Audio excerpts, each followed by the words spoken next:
disjointed because, you know, we were just throwing things together off emails and whatnot, so it was kind of a mess. But a guy was there and he offered to help me put together a PowerPoint. And when you say PowerPoint, yeah, that means Windows. But in this case, he had Office, Open Office and Press. That's what I had. So hopefully they can make it happen. So anyway, I called Dan about being able to speak here, and I really appreciate the opportunity and hope it works out. So just kind of the saga, I'll just start into that a little bit. Elaine encouraged me to, you know, what's the most important thing you got to say? Well, it's so cumulative, you know. The Lord showed me this, and the Lord showed me this, and the Lord showed me that. And, you know, I saw this, and the Bible says this, and then so I realized, you know, the most important thing is, you know, is God. You know, what God's doing, what God has been doing for decades, years, decades, centuries, and millennia. Because this all goes back, what we're going to see, and I'm going to start with an opening statement that kind of tells, it's what the position I've come to, you know, in a nutshell, this is what I see, you know, about the OzArk Plateau. But, so, it's been a continual saga, and when we were here, I was at the concert. I asked Dan if he'd heard of Johnny Harrell, and of course, you know, he had. When I was still in Denver, and I don't know if it was, to this day, if it was, one of my first clues about this whole thing was, I made a phone call. Somebody gave me a phone number, I don't know how I got it. And I probably either talked to Colonel Jack Moore, but I may have talked to Johnny Harrell. You know, no way to verify.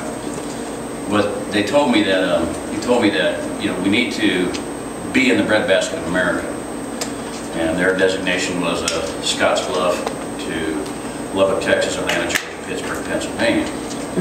And he said how big that area ends up being will depend on how many good people come within that area. And so you're going to have encroachment from the cold and flat, and northeast flat and cold, and something that who would have ever foreseen being invaded by Muslims. Southeast, of course, you know, primarily black, southwest being virtually taken over, has been taken over by the Hispanics. And I agreed, I have told probably 1,000 people, no more than that, and I'm counting off the times I've written it, you know, tens of thousands of people to read Civil War II, you know, you gave me that book many years ago. And, you know, many things that he predicted in there, Tom Chittum, have come to pass far earlier than what he projected. And then he, one thing he didn't see, and who would have seen, you know, Muslims from desert countries, you know, hot desert countries taking over our northern states, you know, mini Somalia, Minnesota. And then I added Michigan, Iran, and Wisconsin. You know, those states are being taken over by Sharia law. A monkey wrench, you know, in the whole deal. So, but there's a document, that map of Scottsbluff, Lubbock, Atlanta, Pittsburgh, that I found in 1999. We were running expos. We had moved to Kansas, and that 18-page document called Geological Assessment of American Survival.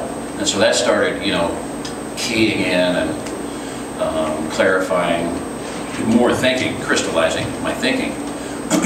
And just a lot of really, really good points in that booklet. Had a large map of the big triangle, and hey, I got a chalkboard.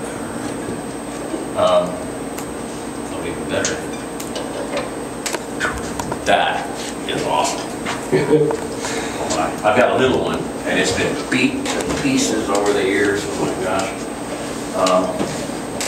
So this map was started about here, had a large triangle going up there and over to here. Okay. Yes. And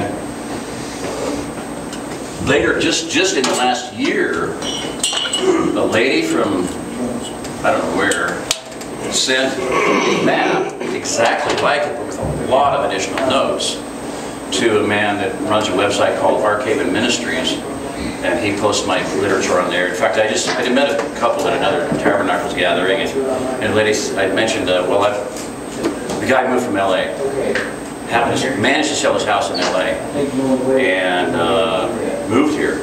I said, man, that's great. I love hearing stories like that. They thrill me, they excite me. And I said, because I've seen for 15 years, my call has been to, pull within this area. So this man, he said, well, but his wife goes, I've seen that in your map. I mean, she had been on Archive Ministry and recognized my name, had seen the map that I had come up with. I took a 4-state and pasted together so that you actually see the Ozark Plateau in county by county. And so there's about 3 or 4, maybe 5 counties. All are part of counties here of 120 mile radius of Springfield. And when I said that, she went, oh, I've seen that map. And so 12 to 16 counties down here, 40, 45 counties in Missouri, and about 5, 6, 7 in Kansas. And what that defines is the Ozark Plateau and the Ozark aquifer systems. So you have, you can see this is kind of on Google Earth, this stands out like a sore thumb. You can go 300 to 500 miles out, to draw back into space, or even out to 20,000 miles. You can still see the Ozark Plateau from 20,000 miles, as if you're on the space shuttle. And it shows up as a bright green diamond. I mean, it's just like a parallelogram. You can see like here, down to here, down to here, geometrically perfect on Google Earth, green equilateral triangle, which means 60 degrees, 60 degrees, 60 degree angles. And then the other end is kind of rounded off because of the Missouri and the Mississippi rivers. So I think that creation, it was a perfect island. And it's an island. Geologically, it has been, geologists say that for 200 million years it was an island, that there's actually a coral reef around it. Now God created it that way, whatever, but it is Wikipedia says it is a single dome. Okay, it's a dome, and the peak is the St. Francis Mountains, or St. Francois, whatever, the St. Francis Mountains. So, that map that then recently that I was referring to that was in this geological assessment, just last year this lady sent it to Ken up to Grove. He sent it to me and said, you know anything about this map? And I was just like, wow. I have, after all these years, we moved in '97, so sometime between